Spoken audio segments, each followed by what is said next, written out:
How big does your emergency fund need to be? Now, remember the purpose of the emergency fund. It's to deal with unexpected expenses or an unexpected loss of income. Let's imagine that your income stream stopped. You lost your job. We would need to think about how long it would take you to get that income stream going again, how long it would take you to get a job, and what you would need to pay for during that time when income wasn't coming in. So we need to consider our bare necessities, and we have to think about how long we need to pay for those things.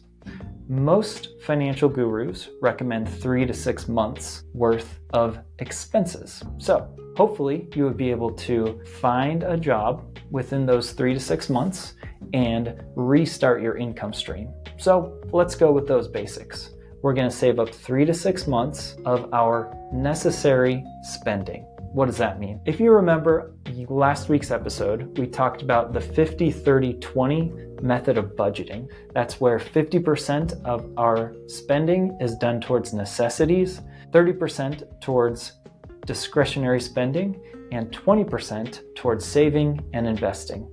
So we'll consider 50% of our spending every month to be the amount that we need in our emergency fund times 3 to 6 months. A reminder on what necessities are. This would be your rent or your mortgage, any sort of insurance premiums that you need to pay. That could be renter's insurance, car insurance, etc. Your utilities, so the things you need to keep the phone on, to keep the lights on, and the heating and cooling. Transportation costs, you need to pay for gas or electricity, depending on what kind of car you drive, in order to get to your job, to school, and to get around town. And then finally, minimum debt payments. So how much do you need to pay each month in order to not get behind, get sent to collections, get in trouble with the people that you owe money to? So taking all of those into consideration, those are the necessities. So figure out how much you spend on those every month, multiply that by 3 to 6 months. This is a rule of thumb.